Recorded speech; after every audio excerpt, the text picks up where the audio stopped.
Hi, I'm Lizzie and this is Lizzie Reads, and Happy New Year. This is my December wrap up, and if you're wondering what happened to Vlogmas, Tier 4 happened to Vlogmas. It was just ruined my whole Christmas vibe, and we're not going to talk about it. Well, we are going to talk about December because we're going to talk about what books I read, and I've got quite a long list. I'll just start by just listing off the Christmas picture books that I read. I didn't actually read all of them. I didn't read The Grinch and the Polar Express, but I did get to quite a few of my lists, so I'll just list them off for you. If you want to know more about each picture book, I'll link my picture book guide down below. So I read Wenceslas by Caroline Duffy, The King of Christmas by Caroline Duffy. I read The Last Stop on the Reindeer Express, Santa Claus and Magical Mask, Mince, Spies, The Snow Dragon, The Christmas Eve Tree, Father Christmas, The Snowman, Snowman and Snowdog, The Night Before Christmas, and One Christmas Wish are the full list of what I read. And also, I read quite a few things from my TBR, not everything, as usual. The audiobooks I listened to were A Promised Land by Barack Obama. This was really interesting. I really liked this. I really liked Obama's way of evaluating his decisions and how he came to each decision, and I really liked that about his sort of thinking. It felt very level-headed. I quite like hearing about the Obamas. I quite liked listening to it, and it was very political, more so than what I thought. Well, I didn't think it'd be any less, but it was a lot more political than I'm used to, and some things I did have to sort of listen to again, but I liked the narration by Barack Obama, and yeah, so it was really good. Really enjoyed that one. And then to sort of compare in my head, I've re-listened, so I read Becoming by Michelle Obama, which was one of my favourite books of the year, not last year, the year before, and I read this, well, I read this in physical and now I listen to it on audio, and I did really enjoy it again. Actually really liked it. This is a lot more about the personal side of their lives, and it's interesting to sort of hear things from both of their perspectives. Obviously it doesn't go into as much detail about the presidency, but there are things that are definitely connected, and I really like that. I also listened to A Life in Our Planet by David Attenborough. David Attenborough is a UK environmentalist. He's presented TV shows, he's produced TV shows, he's a narrator of a very famous show in the UK called, what's it called? Blue Planet, Our Planet, Planet Earth, all those programmes. They're documentary style programmes about the planet, and they're really interesting, and it was split into 3 parts. So how we got to the current climate crisis, what the climate could look like if we carry on at the pace we are, and things to do. It was more sort of an overview. It wasn't like really specific things to do, like use reusable straws and things like that. It wasn't that sort of environmental book, but it was really nice to read, and I think I need to sort of listen to things or read things like this more regularly than I do, because it then reminds me to sort of, I need to sort of be constantly reminding myself to look at these environmental issues in that way. So that was good, a good refresher. I also read Monstrous Devices by Damian. I enjoyed this. It's a middle grade book about a young boy who gets given a robot by his granddad, and his granddad then shows up when the robot starts doing a few weird things, and to go on an adventure. There's excellent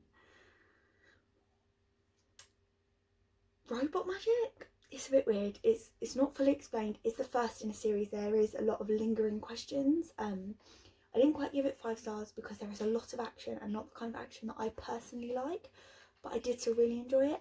Nonetheless, I was a bit like, oh, when they're constantly fighting, I was like, oh God, I don't want to read about fighting.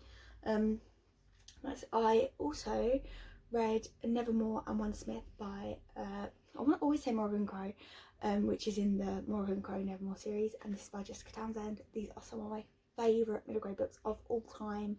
These are beautiful, so whimsical and lovely. It's about a young girl called Morgan Crow who is fated to die on her 12th birthday, and just before she dies, she gets whisked away to this magical world or town city called Nevermore,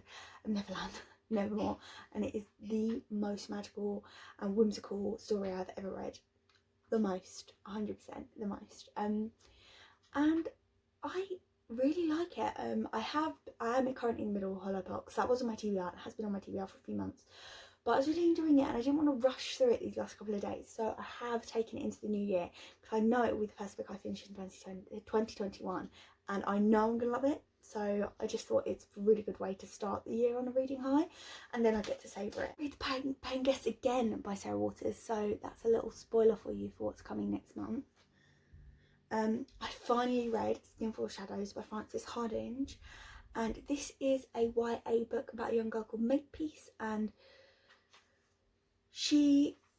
it's like a magical realism sort of novel. It is historical. It's set in the 1600s, I believe, is the specific year, century, and these are,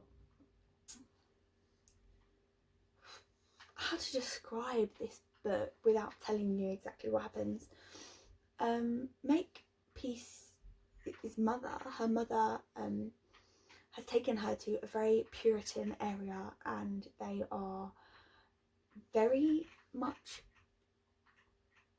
the outsiders, and when Maupetit starts to have nightmares where dead souls are trying to get into her head, her mother starts leaving her in a graveyard. A few things happen, and Maupetit goes to live at a grand manor, and yeah, it sort of goes from there. There's a lot that I don't want to sort of get into. It's best to not know.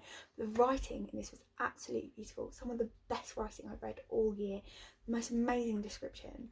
The story wasn't like 100% up my street. It probably was when I acquired it a few years ago. But now the plot isn't as much like my sort of cup of tea. So although I did really enjoy it, it just wasn't the kind of thing that I love. So that's why it didn't make a 5-star. But it's definitely a 5-star worthy book, which is not for me. By DNF'd Winter Magic by Amy Alwood, and I think this also got Abby Elphinstone in it, but this is a short story collection around Winter Magic, and I read the first couple during Polathon, and then started to try and read them again in the next few stories, and I disconnected with a couple, and I just thought I'd rather be reading something else. It's nothing against the actual book. It wasn't that I hated the book, this book was problematic. It's nothing like that. I just wasn't feeling it, and it was on script, so I don't feel like I'll come back to it unless I hear amazing things.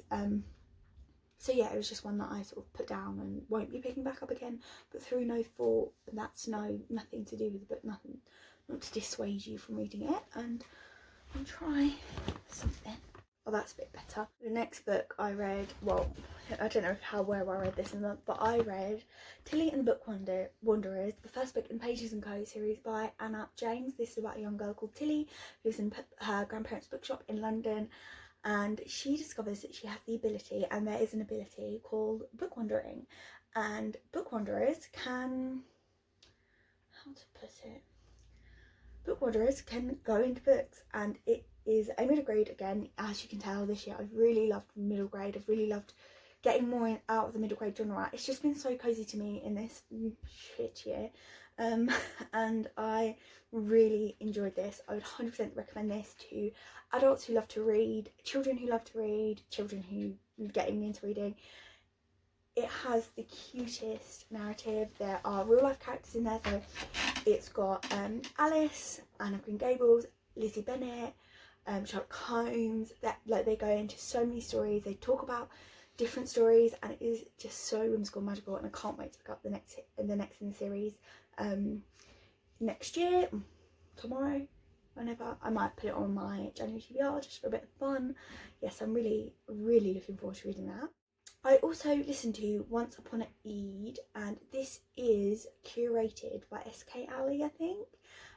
This is a short story collection about Eid, and the reason I picked this up is because I've been meaning to read it for a little while, but I missed reading it around Eid this year, and I thought that as these stories are all surrounded around Eid, and Eid is obviously quite a festive time for Muslims, I thought it might be a nice read in December, because obviously there's festivities going on in December. Well, you know, half-assed festivities, but all the same, festivities were attempted.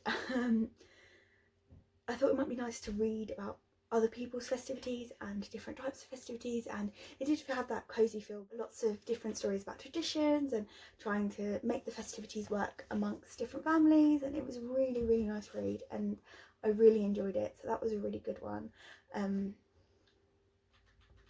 And it was a good time of the year to read it, so I'm glad that I didn't wait till Eid to read it, because I saw it and I thought, actually that's a really good one to add to my list. And last in my book on my TBR that I read was House on the Cerulean Sea by TJ Klune, and I know everyone and their mum on BookTube is talking about this book, but it is the best. It is so good. It's about the main character. Linus he works for the government agency that tries to keep track and control the magical children. So there are children with magical abilities, varying magical abilities, and he is the best at his job. He is so disconnected.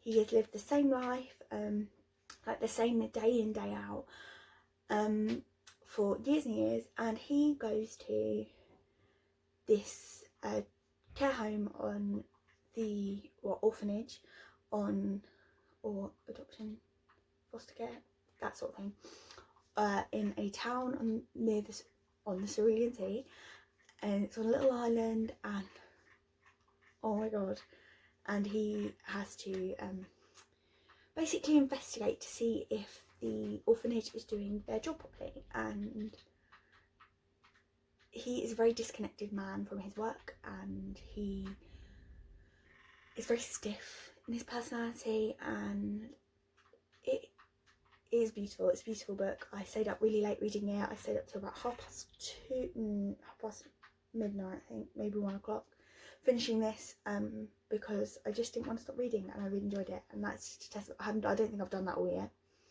I don't think I've stayed up late reading a book all year because I was just so interested. So that is very fresh in my mind. I did really enjoy it. I definitely would read it again. It was so sweet and whimsical. Again, I agree with everything everyone's saying. It is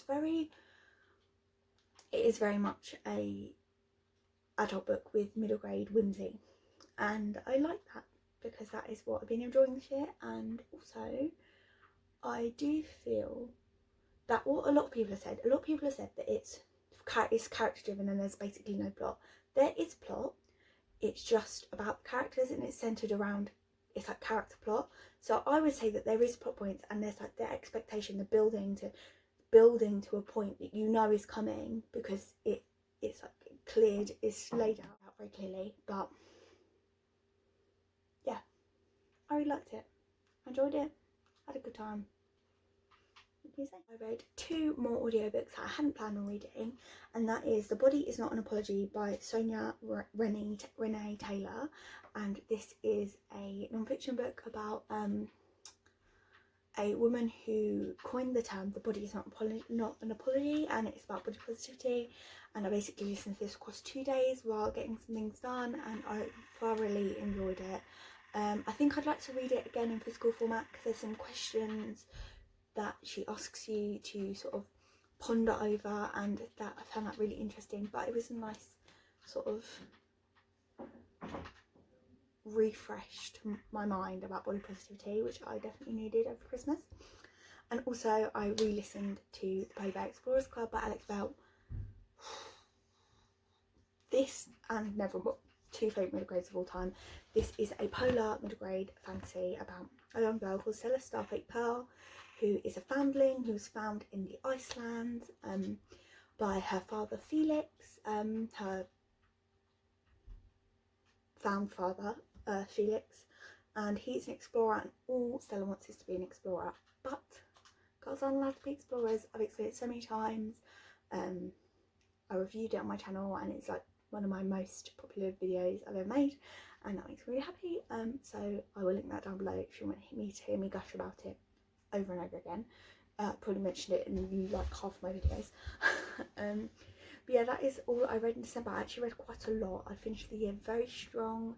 We still have about 6 hours to go, I think, till the end of the year. But I am not going to be reading anymore. I'm going to be playing board games with my boyfriend, I expect.